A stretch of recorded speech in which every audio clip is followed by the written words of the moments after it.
So, ito na mga boss. So, gumagana na. So, nagpalit tayo ng 104 capacitor. Tapos yung 18F50 na transistor.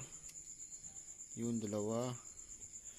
Tapos, yung mga resistor nya. MOSFET, tinanggal natin. Shortage. Tapos, yung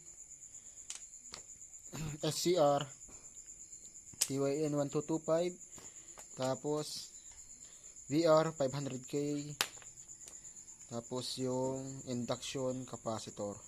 So pinalitan natin itong Mylar capacitor dahil hindi siya nag-trigger on pag ito yung nakalagay na, dahil ito ay busted na mga boss, or sira na, leak na yung capacitor. So testing. Yan. Mayroon din siyang low. Naka-full. Low pala yun. Full. So, pwede natin siyang i-adjust pa yung power. Sagad natin. Yun. Yun. Power na. Tapos, pinalitan din natin yung yung resistor nya. Palitan natin ng 580K para lumabas yung power ng aparato ng PDC.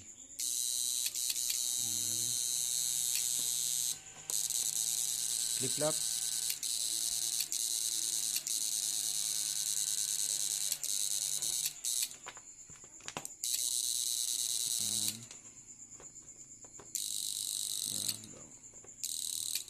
So halos yung tapos palit tayo nito.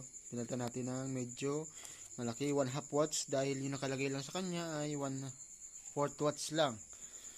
So okay na. Full power. High. So wala siyang PWM mga boss.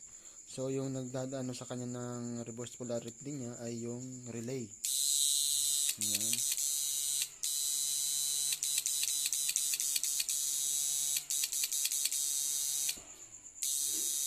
Power. So may mga inverter na nabili sa online, ang sira, ay pwede natin pong ayusin yan. Ayan. Power na. Okay.